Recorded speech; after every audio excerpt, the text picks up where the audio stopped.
Salam sejahtera semua. Kami dari kumpulan AB2, subjek UPU 3222, Budaya Keusahawanan. Hari ini, kami akan memperkenalkan aktiviti kempen SSR kami, iaitu LGBT, Kesedaran, Pengetahuan dan Empati.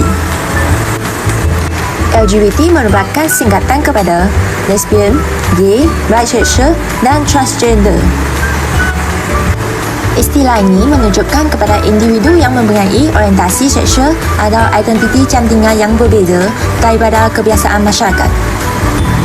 Kempen ini bertujuan membantu pelajar USI memahami konsep LGBT secara jelas serta meningkatkan kesedaran terhadap keberbagai identiti dalam masyarakat. Objektif kempen LGBT Kesedaran, Pengetahuan dan Empati adalah untuk meningkatkan tahap kesedaran dan pengetahuan kalangan pelajar USI mengenali isu LGBT. Selain itu, kempen ini bertujuan mengalakkan sikap empati serta saling menghormati dalam kalangan pelajar USI.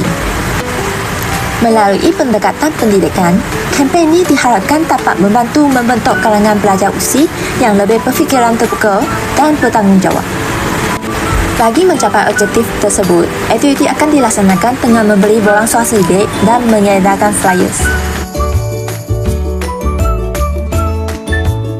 Medium yang kami gunakan untuk jalankan kempen ini adalah dengan menggunakan flyers dan borang soal sendiri.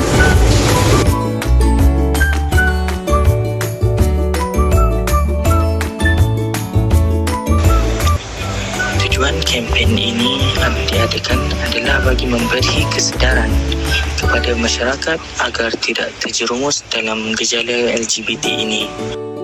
Antara isu viral yang melibatkan LGBT adalah sebagai contoh seramai 171 geng tuala putih yang ditangkap, termasuk penjawat awam dalam sebuah serbuan di Pusat Kesihatan di Chowkit yang dipercayai melakukan parti hubungan song-song.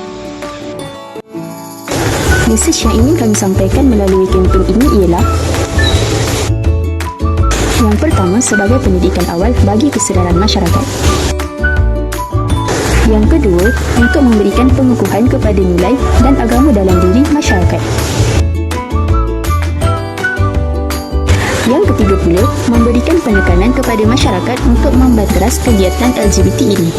Pertama sekali, pesan LGBT terhadap komuniti dari aspek sosial adalah retorik anti-LGBT oleh sesetengah pemimpin boleh memupuk kebencian dalam masyarakat dan mengalihkan perhatian daripada isu penting seperti kemiskinan dan ketidaksamaan. Individu LGBT pula berdepan pengasingan keluarga, buli serta persekitaran yang tidak selamat yang menyebabkan mereka terpinggir daripada komuniti.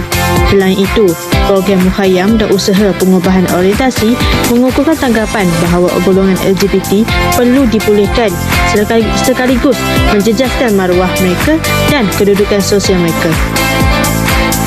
Selain itu, isu LGBT turut memberi cabaran terhadap nilai budaya dan ajaran agama yang telah lama menjadi asas pembentukan identiti masyarakat. Dalam kebanyakan komuniti, agama berperanan penting dalam membentuk sistem moral, etika dan tingkah laku individu. Justeru, kewujudan serta normalisasi LGBT sering dilihat sebagai ancaman kepada kelestarian nilai tradisional, khususnya yang berkaitan dengan konsep perkahwinan, peranan jantina dan batasan moral dalam kehidupan bermasyarakat. Dari aspek kesihatan dan psikologi, isu LGBT boleh memberi kesan negatif, terutamanya apabila individu menghadapi tekanan sosial, stigma dan diskriminasi daripada masyarakat sekeliling. Keadaan ini boleh menyebabkan masalah kesihatan mental seperti stres berpanjangan, kemurungan, kebimbangan melampau serta rasa rendah diri. Selain itu, penolakan oleh keluarga dan komuniti boleh mengakibatkan individu berasa terasing, hilang sokongan emosi dan menghadapi konflik dalaman. Tekanan psikologi yang berdosa juga berisiko menjadikan kesejahteraan hidup serta kemampuan individu untuk berfungsi secara normal dalam masyarakat. Isu LGBT merupakan topik yang sensitif dan sering menimbulkan perbezaan pandangan dalam masyarakat Malaysia yang berbilang kaum, agama dan juga budaya. Oleh itu, beberapa pendekatan wajar dilaksanakan secara berperingkat dan seimbang. Pertama, merupakan pendekatan pendidikan dan kesedaran awam perlu diperkukuhkan. Yang kedua iaitu pendekatan kaunseling dan sokongan psikososial amat penting. Yang ketiga, institusi agama memainkan peranan penting dalam membimbing masyarakat. Yang keempat pula, penguatkuasaan undang-undang perlu dilaksanakan secara berhemah dan berperikemanusiaan. Kesimpulannya, penyelesaian isu LGBT di Malaysia memerlukan pendekatan menyeluruh yang merangkumi pendidikan, bimbingan, kaunseling, peranan agama dan penguasaan undang-undang yang adil.